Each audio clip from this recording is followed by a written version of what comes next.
for the buffalo teachings, I think the biggest part is for us is in, we talk about traditionally some of the things that we used to do kind of pre-contact, were, we had the buffalo roam the prairies, and they were our mainstay for, they were our source of how we lived. So we ate the buffalo, we slept in the buffalo robes, or we wore buffalo clothing. Our teepees are made out of buffalo.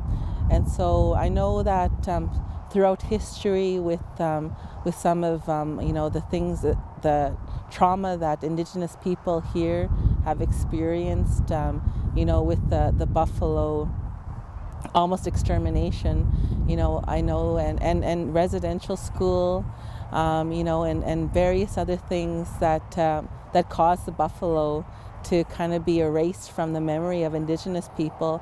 We wanted to bring some of these teachings to our urban community and share, kind of it's not technically an easy lesson, but to share the buffalo high tanning with the community and get them to talk about what does the buffalo mean to you, what does it mean to your family, and to find out, some of our elders that have those buffalo teachings from their own family, and it's a way of getting the community to start talking about buffalo, and so that we can help one another with these teachings. Once we've done the fleshing and then the dehairing, the hide, I'll roll it up or roll it and then let it dry so that it becomes really, really hard.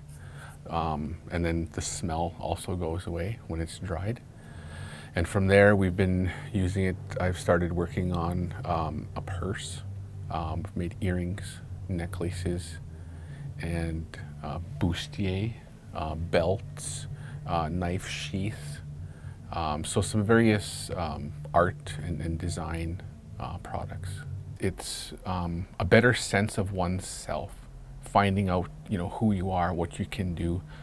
And I say that because when I learned how to tan the buffalo, tan a hide and flesh it and stuff, I learned the old way, like the hard way, and it took a day of 11 guys on the hide to actually flesh it.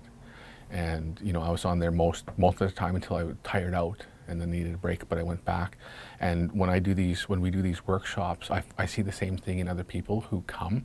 They could be 8 years old to 65 years old. They're stand around, they're shy, they're timid. You offer them the tool, you bring them in, they start, they like touch and feel the buffalo, and they don't get off the hide until they're done. So it gives them a sense of who they are. And as we learned or understand that buffalo is a part of our DNA, it runs through our blood memory. When we go and do these workshops, it's a sense, we build community.